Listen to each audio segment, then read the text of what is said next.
Kaya ang tanong ko po, sabi niyo sa social media hinihingi. Sino po in particular ang masasabi niyo sa akin na humihingi ng ganitong klaseng pag-test? Ang atin pong mga kababayan Sino na po in Madam particular? Yusek, Na po napanood pwede po niyo po. sigurong, Ikaw na po ba? sige po, Kayo po ang humihingi? Okay. para po masabi lang ninyo na mayroong humihingi. Pero Hindi. marami po sa social media So, kung kayo ay nagbabasa po sa SOCMED, Madam So, Yusek. isa ka nga sa humihingi.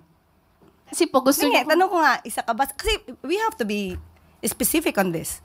Isa ka ba sa humihingi? ang mga kababayan po So, natin. isa ka sa humihingi. Actually, I'm a journalist. Hindi Yes, nga, naman po tanong ako ko humihingi. Pero parang gusto ninyo na meron lang kayong Basihan. basihan. Sino nga po? Kasi sabi niyo po kanina, ay napanood yun niya yata sa social Opo, media. Madam Sino po? Yusek, syempre kami po ay mga Pilipino rin. As a journalist, gusto po namin na hindi fake news.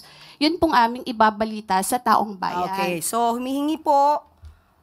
Si nagdidiman. si Attorney Vic Rodriguez, di ho ba Okay. matagal na rin naman niyang hinihiling niyang hair follicle test. Kayo po na nagbibintang, kayong humihingi at nagdidiman sa Pangulo, kayo munang magpatunay na mayroon siyang ginagawang mali.